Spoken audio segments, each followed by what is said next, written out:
शिव महापुराण की कथा भगवान देवाधिदेव महादेव की कृपा से, करुणा से, उनकी उदारता से ये पवित्र पावन 12 ज्योतिर्लिंग के मध्य कुबेरेश्वर बाबा की पवित्र धरा पर पवित्र शिव महापुराण की कथा कार्तिक के महीने में इस पवित्र धरा से ऑनलाइन आपको श्रवण करने का सौभाग्य प्राप्त हुआ है। बहुत बहुत साधुवाद।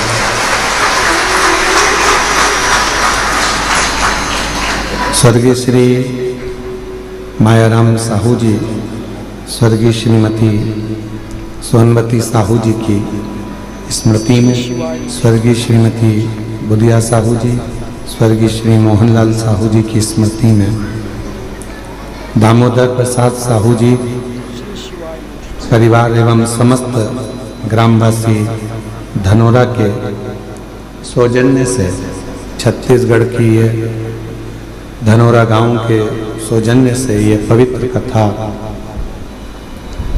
आप और हमको श्रवण करने का सौभाग्य मिला है। एक बार यजमान परिवार के लिए जोरदार ताली बजाकर स्वागत, वंदन, अभिनंदन। कितनी अच्छी बात है,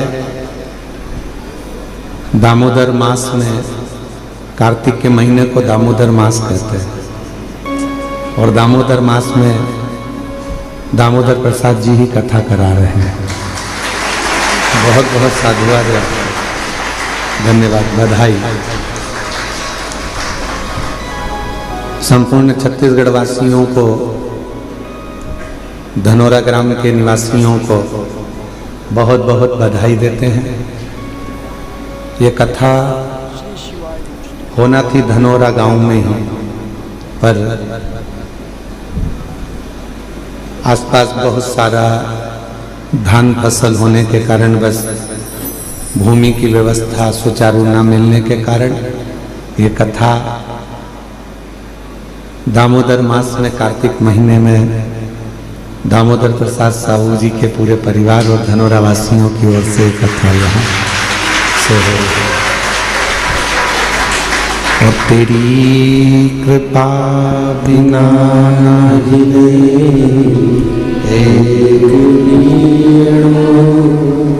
लेते सांस तेरी कृपा से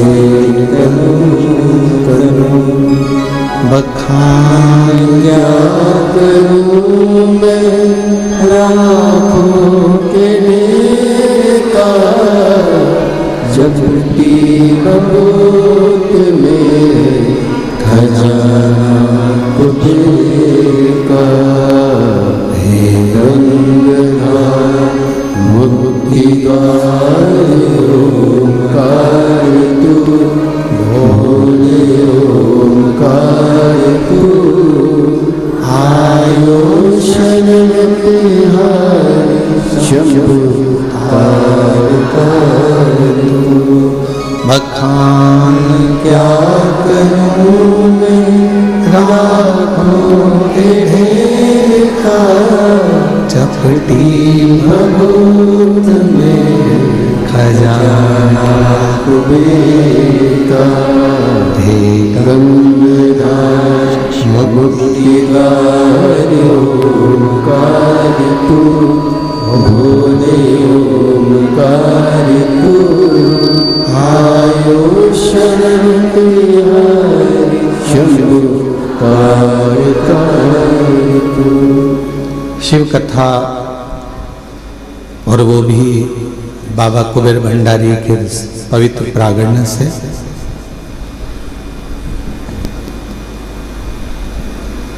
कथा ऑनलाइन है, सोशल मीडिया पर भी यहाँ का प्रचार नहीं किया गया कि कुबेरेश्वर धाम से कथा होगी, पर आप लोगों को ना जाने कहाँ से इतनी सूचना मिल जाती है। और बाबा देवादिदेव महादेव की कृपा, दुनिया के लोग कार्तिक के महीने में कुबेरेश्वर धाम आकर 5 दिया लगाते हैं और आपको तो 5 दिए का फल 5 दिन की शिव महापुराण के रूप में प्राप्त होता है।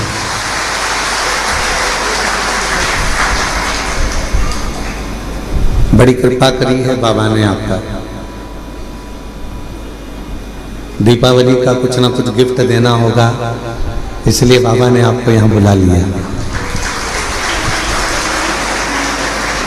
कहते हैं दीपावली पर्व पर सारी कंपनियां कुछ ना कुछ देती है? जहां नौकरी करते हैं वो भी आपको कुछ ना कुछ देकर विदा करते हैं। हमारे यहाँ तो सीहोर में ऐसी रीति है साहू जी की, पड़ोसी भी पड़ोसी के घर मिठाई थाली में रखकर भेजते हैं। तुम्हारे ऊपर भी है छत्तीसगढ़ में? अच्छा अच्छा, फिर तो तुम हमारे जैसे ही और हम तुम्हारे जैसे हैं, ठीक है। छत्तीसगढ़िया सबले बढ़िया। तो एक दूसरे को मिठाई प्रदान करते हैं, यहाँ से वहाँ, वहाँ से यहाँ, फिर वो मिठाई आती है। उस थाली में से देखते हैं कौन सी चीज जोरदार बनी है, फिर उसको निकाल लेते हैं, खा लेते हैं।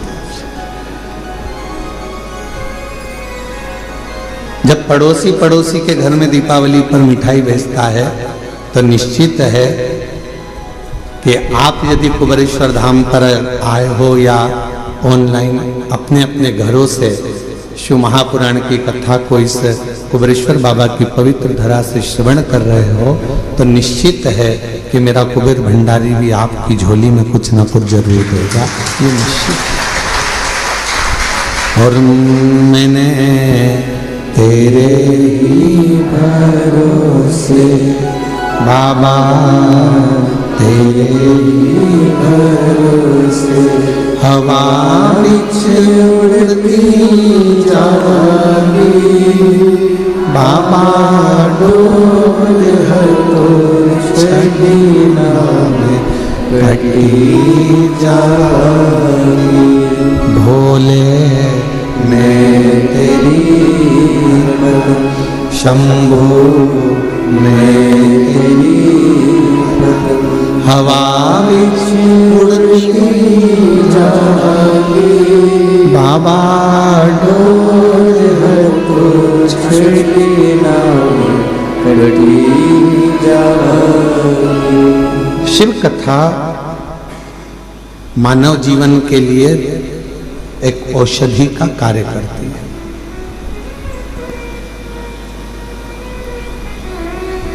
व्यर्थ का खर्चा और व्यर्थ की चर्चा, ये दोनों ही बदनामी भी देते हैं और बर्बाद भी कर देते हैं। आप किसी की व्यर्थ चर्चा करते रहो तो लोग आपको बदनामी का ठीकरा दे देंगे, इसके पास तो कोई काम नहीं है, निंदा में ही लगा रहता है, निंदा में ही लगी रहती है। तो अपनी ये मानव की जिंदगी, मनुष्य का शरीर या मानव की देह बड़ी मुश्किल से तो मिली है। ना जाने कितने पापड़ वेले होंगे तब जाकर तो अपने को ये मानव का शरीर मिला है। 83,99,999 जीवन को निकालने के बाद, योनियां काटने के बाद ये मानव की देह में, और 84 लाखवें नंबर की अगर ये देह हमको और आपको प्राप्त हुई है और इसको भी हमने व्यर्थ चर्चा में निकाल दिया, तो फिर ये मानव शरीर भगवान क्यों देगा? एक बहू को सास ने पानी भरने के लिए भेजा कि ये तुम मटका लेकर जा, पानी भर कर लेकर आ, और वो मटका लेकर गई और मटके को फोड़ दिया। बाल्टी में रस्सी बांधकर नीचे कुएं में उतारना था, उसने मटके में रस्सी बांधकर कुएं में उतार दिया। अब मटका भर कर आ रहा था और झूलते झूलते कुएं के अंदर टकराया, फूट गया। अब जो ऊपर आया वो मटका नहीं था, केवल पानी का मुंह था वो मटके का। अब उसने सोचा कि मटका तो मेरा फूट गया, सास पूछेगी कि कहाँ गया, तो उसने वो मटके का जो मुंह था उसको सिर पे रख लिया, क्योंकि मटका लेकर आई थी तो मटके का मुंह सिर पे रख के लेकर और पहुंच गई घर। सास ने पूछा क्यों री बेटा? जल भरने गई थी तो वो मटका कहाँ गया? तो सास से कहा कि वो तो मैं जल भर रही थी तो फूट गया। तो कहा कैसे फूट गया? तो कहा तू तो पानी भरने गई थी। तो कहा मटके का मुंह बांधा, कुएं में उतारा, टकरा या फूट गया। सास ने कहा तूने बाल्टी को नहीं बांध कर नीचे डाला था? तो कहा मैंने सोचा डायरेक्ट एक ही को भर लेती हूँ, बार बार भरूंगी जाएगा, इससे अच्छा एक ही में भरा जाए। फूट गया। सास ने कहा चल अगली बार तू अच्छे से संभल के लेकर आना। दूसरी बार फिर भेजा उसको। अब की बार लेकर चली थी तो लेते लेते जब पानी भरकर लेकर आ रही थी तो उसके सिर में चल गई खुजाल। अब सिर पे जो मटका रखा था तो उसने कहा ये मटके को पड़ोसन को दे दूं। पड़ोसन बड़ी वृद्ध थी, संभला नहीं, मटका नीचे गिर गया, टुकड़े टुकड़े लेकर वापिस आ गया। अब जब टुकड़े टुकड़े लेकर वापिस आई और टुकड़े टुकड़े लेकर जब वापिस पहुंची, फिर सास ने पूछा क्यों मटका कहाँ गया? वो तो ये टुकड़े टुकड़े हो गए, फूट गए। अब आपसे हम पूछें, छत्तीसगढ़ की जीजियों और जितने भी मेरे जीजा हुन बैठे हैं, जगह जगह से आए हुए जीजिए जीजा बैठे, आपसे हम पूछें कि ईमानदारी से बोलो, एक बार मटका तोड़ दिया, 2 बार तोड़ दिया, 3 बार तोड़ दिया, 4 बार तोड़ दिया, फिर 5वीं बार सास तुम्हें पानी भरने भेजेगी क्या? जम के तो बोलो जरा, नहीं भेजेगी। क्यों? सास को मालूम है मैं मटका देकर भेजूंगी और ये तोड़ देगी, हर बार नुकसान करेगी। इससे अच्छा है कि मैं पानी खुद भर लाऊंगी या दूसरे से भरवा लूंगी और इसको नहीं भेजूंगी। बस परमात्मा भी यही सोचता है, एक बार देह दी, मानव का शरीर दिया, इसने भजन नहीं किया। दूसरी बार मानव का शरीर दिया, इसने भजन नहीं किया। तीसरी बार फिर मानव का शरीर दिया, इसने भजन नहीं किया। तो चौथी बार परमात्मा तुम्हें मानव बना के भेजेगा। जब जब मनुष्य का शरीर पाया, दिन भर इधर की चर्चा, उधर की चर्चा, इधर की बात, उधर की बात, तो अगली बार भगवान ने सोच लिया कि इसको मानव बनाकर नहीं भेजना, मेंढक बनाकर भेज दे। जब व्यर्थ की ही चर्चा करता है, व्यर्थ की ही चर्चा में लगा रहता है, तो फिर इसको मानव का देह क्यों मिला? ये मानव का शरीर क्यों मिला? शिव महापुराण की कथा कहती है व्यर्थ खर्चा और व्यर्थ चर्चा। व्यर्थ खर्चा भी ऐसा ही होता है, फालतू का खर्चा कर रहे हो, यहाँ लगा रहे, वहां लगा रहे, वहां लगा रहे, अच्छी जगह नहीं लगा पाए, तो फिर तो जीवन बेकार।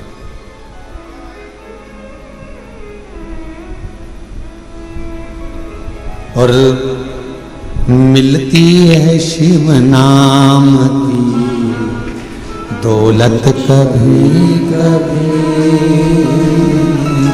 मिलती है शिव नाम की दौलत कभी कभी, होती है अपने भाग्य से शिव पुराण कभी कभी। ये प्रभु कृपा से ये मानव देह मिला है, प्रभु कृपा से ये कथा श्रवण करने को मिली है, प्रभु कृपा से ये दामोदर मास, ये कार्तिक का महीना मिला है, और प्रभु कृपा से आप और हम भगवान शंकर की पवित्र चर्चा करने के लिए, शिव चर्चा करने के लिए, शिव उपासना करने के लिए, शिव नाम लेने के लिए, ये कार्तिक के महीने में बैठकर भगवत भजन करने के लिए अपन यहाँ आए, भगवान शंकर की चर्चा करने के लिए अपन आए, शिव नाम लेने के लिए अपन आए। ये प्रभु कृपा से, ये भगवान की कृपा से।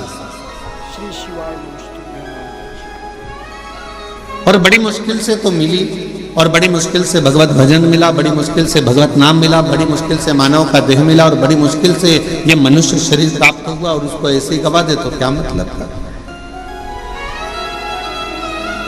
वो कहते हैं ना, मैंने मानव जन्म तुझको ही इरा दिया, मैंने मानव जन्म तुझको ही इरा दिया, तू व्यर्थ गवाए तुम्हें क्या करूं, तू व्यर्थ गवाए तुम्हें क्या करूं। देखो हीरे मुझे जैसा शरीर दिया, परमात्मा ने ये शरीर प्रदान किया, क्यों करा? कि मानव देह मिला है, मृत्यु लोक में जाना, थोड़ा भजन करना।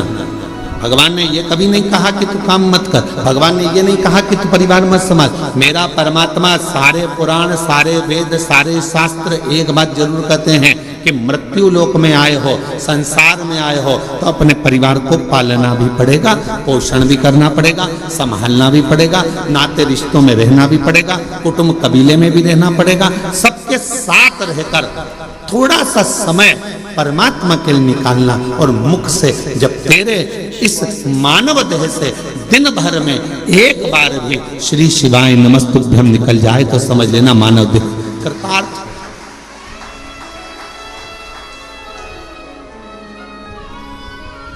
ये मानव देह श्रेष्ठ हो।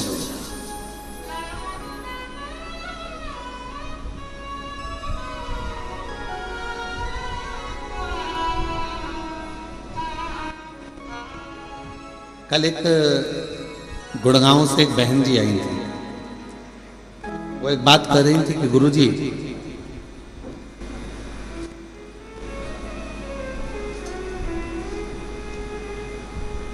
मैं जहां रहती हूं उस गांव, उस सोसाइटी से शिवजी का मंदिर कम से कम 3 किलोमीटर दूर है। अब मैं रोज बेटे से कहूं कि मुझे तू 3 किलोमीटर दूर मंदिर लेकर जा, ले जाएगा क्या? अरे बोलो तो जम के। मैं अपने पति से कहूं कि तू 3 किलोमीटर दूर मुझे मंदिर लेकर चल, रोज रोज ले जाएगा क्या?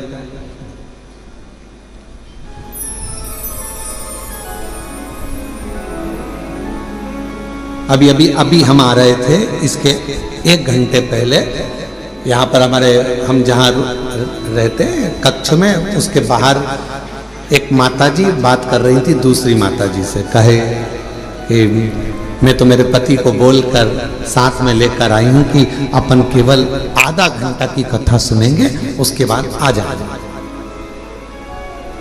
हम कल से आए हैं और कल हमारा पति यहाँ आया और कहने लगा चल अपन यहाँ से फिर चलते हैं, चल चल चल।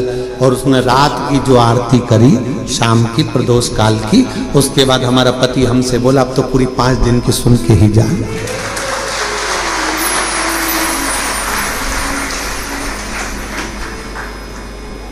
तो माताजी ने पूछा नोएडा वाली ने कि गुरुदेव ये बताओ कि हम 3 किलोमीटर दूर ना बेटा लेकर जाए, 3 किलोमीटर दूर ना हमें हमारा पति लेकर जाए, 3 किलोमीटर दूर बिना मैं साधन के जा नहीं सकती, और नीचे उतर के इतनी ट्रैफिक में जाऊं और कुछ हो जाए, शरीर को कोई ठोकर मार जाए, टल्ला देकर चले जाए, शरीर में कष्ट हो जाए, तो फिर मंदिर कैसे जाऊं? अब आप बताओ, आप कहते हो सारी समस्या का हल 1 लोटा जल, अब ये समस्या भी मेरी मिटा,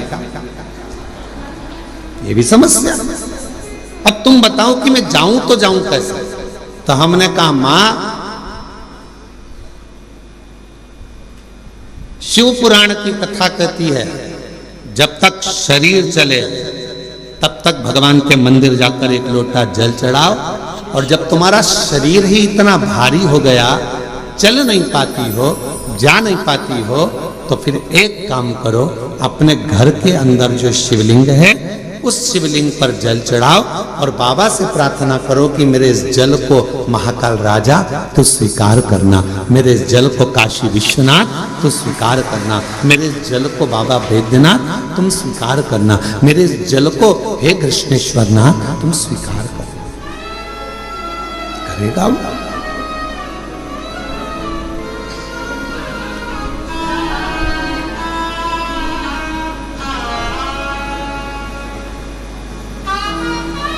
वो स्वीकार करे। बचपन में बच्चा सोया रहता है, माँ और बाप को उस बच्चे के पास आना पड़ता है। बच्चा जब बड़ा हो जाता है, उसे भूख लगती है, प्यास लगती है, तो वो अपने माता पिता के पास आता है।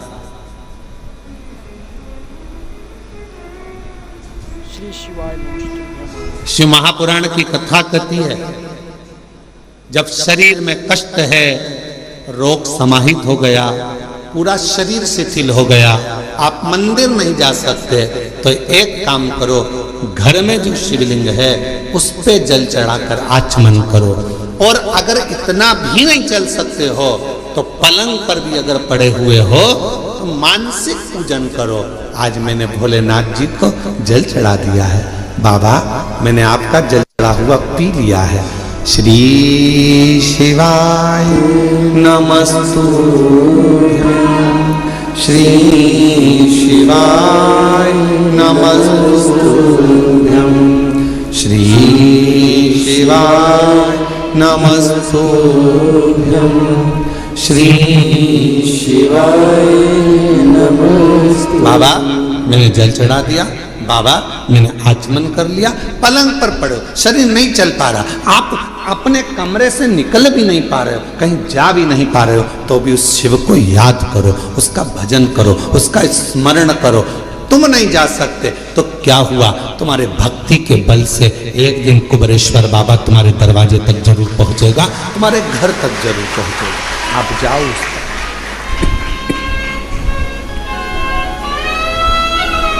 तेरे मंदिर में आना मेरा काम है और मेरी बिगड़ी बनाना तेरा काम। तेरी चौखट तक मैं आ ही गया, मुझे दर्श दिखाना तेरा काम। हम शिव के करीब हमें पहुंचे। जरूरी नहीं कि आप मंदिर तक जाएंगे, जरूरी यह है कि आपका विश्वास, आपकी दृढ़ता, आपकी श्रद्धा, आपका भरोसा एक ना एक दिन मेरे कुबेरेश्वर बाबा को तुम्हारे घर तक लेकर जरूर आएगा, तुम्हारे दरवाजे तक जरूर आएगा। और मैंने तेरे ही भरोसे बाबा, तेरे ही भरोसे हवा भी उड़ती जाएगी, बाबा डोल को छठी नाम कटी जाएगी। भोले मैं तेरी बदन, शंभू मैं तेरी बदन, हवा भी उड़ती जाएगी, बाबा डोल को छठी नाम कटी जाएगी। आप थोड़ा इंतजार करो, वो आएगा, दुख मिटाएगा।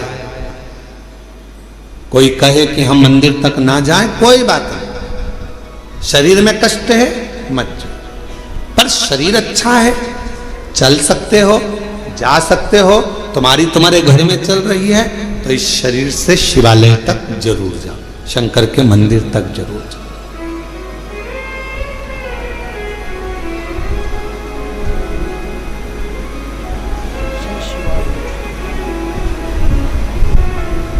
उसके द्वार तक पहुंचने का प्रयास जरूर करो। शिव महापुराण में एक देवराज नाम के ब्राह्मण की कथा आती है, जिसको आपने बारंबार व्यासपीठ से श्रवण किया। वो देवराज जो कभी भगवान के मंदिर नहीं गया, वो देवराज जो कभी शिवालय नहीं गया, वो देवराज कभी जो शंकर की आराधना में नहीं लगा, कभी नहीं गया, ना उसने आराधना करी, ना कभी साधना करी।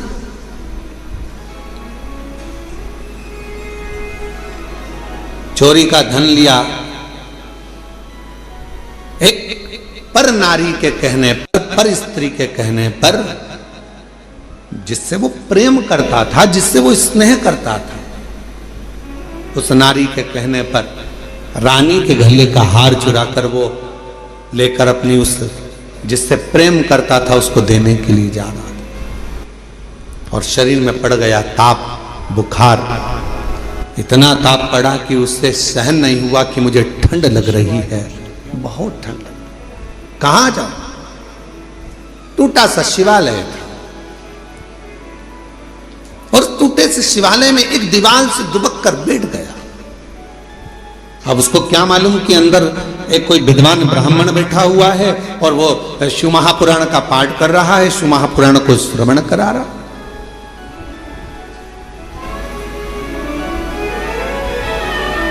पूरी दुनिया में सारी पुराणों में केवल एक पुराण ऐसी है, शिव महापुराण, जो किसी यजमान को नहीं सुनाई जाती,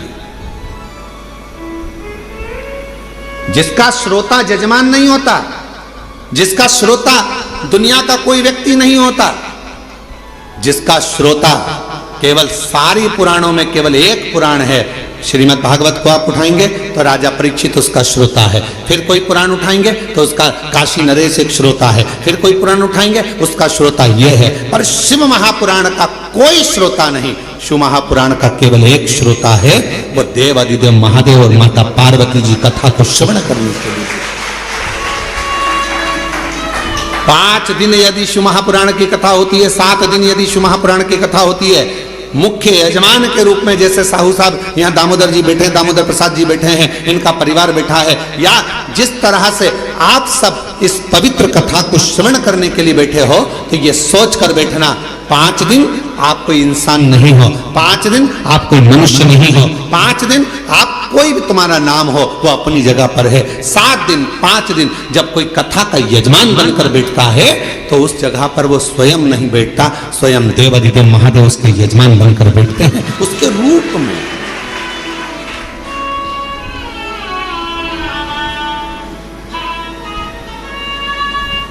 जितने कथा के पंडाल में बैठे हो, जितने कुबेरेश्वर बाबा की धरा पर, कंकर शंकर की भूमि पर तुम जहां बैठे हो, चाहे तुम्हें जहां छांव मिल गई, तुम जहां जाकर बैठ गए, तुम कहीं पर भी बैठकर कथा को श्रवण कर रहे हो, समझ लेना कि आप कोई साधारण नहीं हो। मेरा शंकर आपके रूप में कथा को श्रवण करने के लिए बैठा है, शिव महापुराण की कथा सुनने के लिए बैठा है। और कोई पुराण होती तो हम कह देते कि इस पुराण का यजमान ये है, उस पुराण का यजमान वो है, पर शिव महापुराण की कथा जब चंचुला देवी ने अपने पति बिंदुक के लिए कराई और चंचुला देवी जब पुराण कराने के लिए पहुंची तो स्वयं देवऋषि नारद ने कह दिया कौन सी पुराण कराना है। तो देवऋषि नारद ने पूछा चंचुला देवी से तुम कौन सी पुराण कराना चाहते हो, तो कहा शिव महापुराण। देवऋषि नारद कहने लगे इस पुराण का तो वक्ता और श्रोता ये दोनों ही कठिन है। श्रीमद् भागवत का वक्ता मिलना सरल है। अब तो शिव महापुराण के भी बहुत सारे वक्ता मिल जाते हैं, बहुत कथा कहने वाले शिव पुराण के अब तो बहुत हो गए, पर नारद जी कह रहे हैं वक्ता और श्रोता दोनों मिलना कठिन है। किसका? शिव महापुराण का।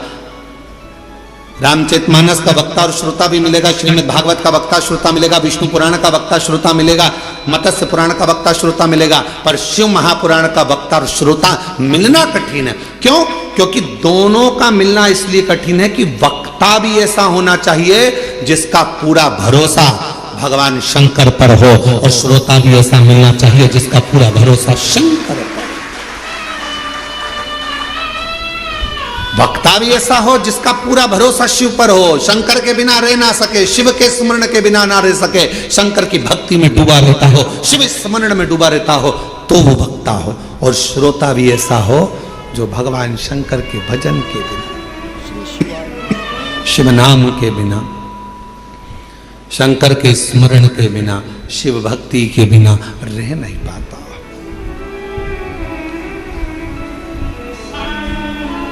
ये जो धनोरा वाले दामोदर प्रसाद साहू जी बैठे हैं, इनके बेटे भी बैठे हैं, बहू भी बैठी हैं, पोता भी बैठा है, और इनका पूरा परिवार भी बैठा है। और भी जहाँ धनोरा वाले गांव के लोग भी कथा सुन रहे होंगे अपने अपने गांव में बैठकर, हम उनसे भी कहेंगे, छत्तीसगढ़ वालों को भी कहेंगे, और सारे जितने श्रोता, पूरे विश्व के श्रोता इस कथा को सुन रहे हैं, श्रवण कर रहे हैं। कथा के प्रथम दिवस दामोदर प्रसाद जी इस कथा को कराने के लिए पूर्ण तरह से एड़ी से चोटी तक का दम लगा दिया कि धनोरा में एक कथा हो। पूरा प्रयास किया, पर हमको तो ऐसा लगता है दामोदर प्रसाद जी और आपके परिवार को भी कहेंगे कि शिव जी को यह मंजूर था। कथा तो तुम्हारी बुक हुई, पर शंकर जी को यह मंजूर था कि कथा तुम्हारे माध्यम से, धनोरा गांव के लोगों के माध्यम से कुबेरेश्वर बाबा की धरा पर ये निश्चितता वो है। लड़के की शादी होगी ये निश्चित है, बहू भी आएगी ये निश्चित है, पर कहां की आएगी ये निश्चित नहीं है। एक पंडित जी महाराज अगर ज्योतिषी करे और हाथ देख कर कह दे कि महाराज तुम्हारे लड़के की शादी होगी, ऐसी बहू मिलेगी और बिल्कुल जोरदार मिलेगी और बढ़िया रहेगी, पढ़ी लिखी रहेगी, ऐसे रहेगी, घर संभालेगी, ऐसा होगा वैसा होगा, घर में प्रथम लड़का भी होगा, ये भी होगा वो भी होगा, सब कुछ कहे वो, सब कुछ। पर कोई पूछे उनसे क्यों महाराज जी आप बताओ लड़की कहाँ की मिलेगी, तो पंडित जी मिलेगी तो पृथ्वी की।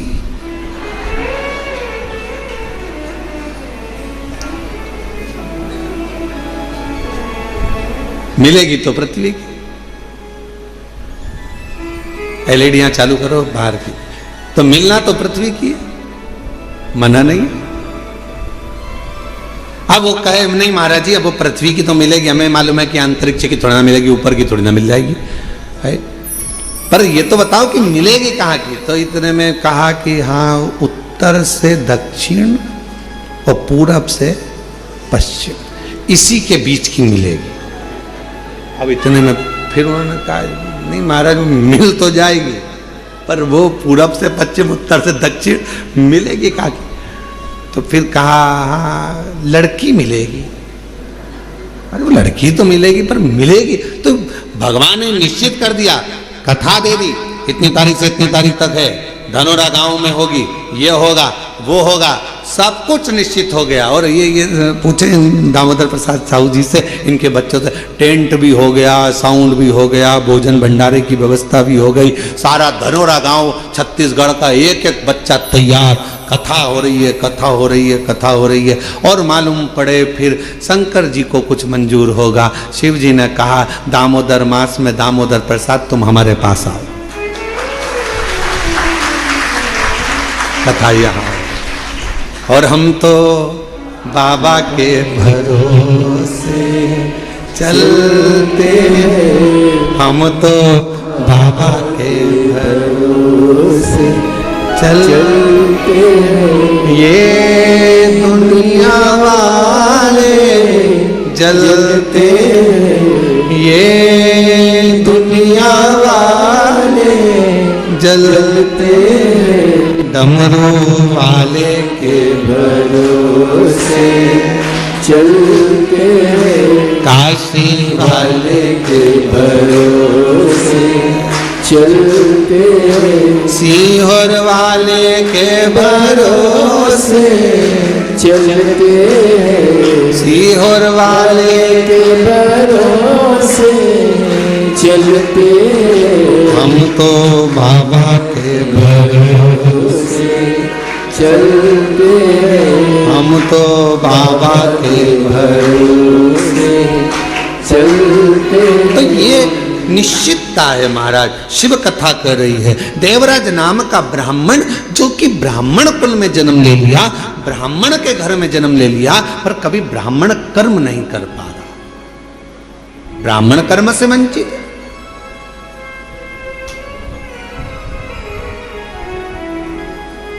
महाराज इस व्यासपीठ से निवेदन करूं आप सभी को, ब्राह्मण हो, क्षत्रिय हो, वैश्य हो, शूद्र हो, पर याद रखना सबसे पहले आप इस भारत की भूमि पर जन्मे हो, इस हिंदुस्तान में जन्मे हो, तो पहला शब्द आप हिंदू हो, इस बात का स्मरण रखें।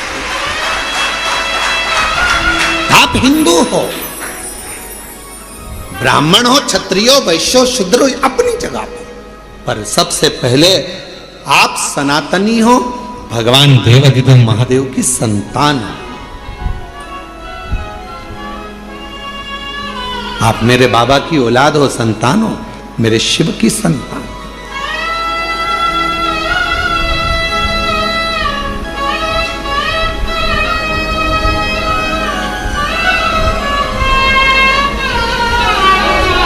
एक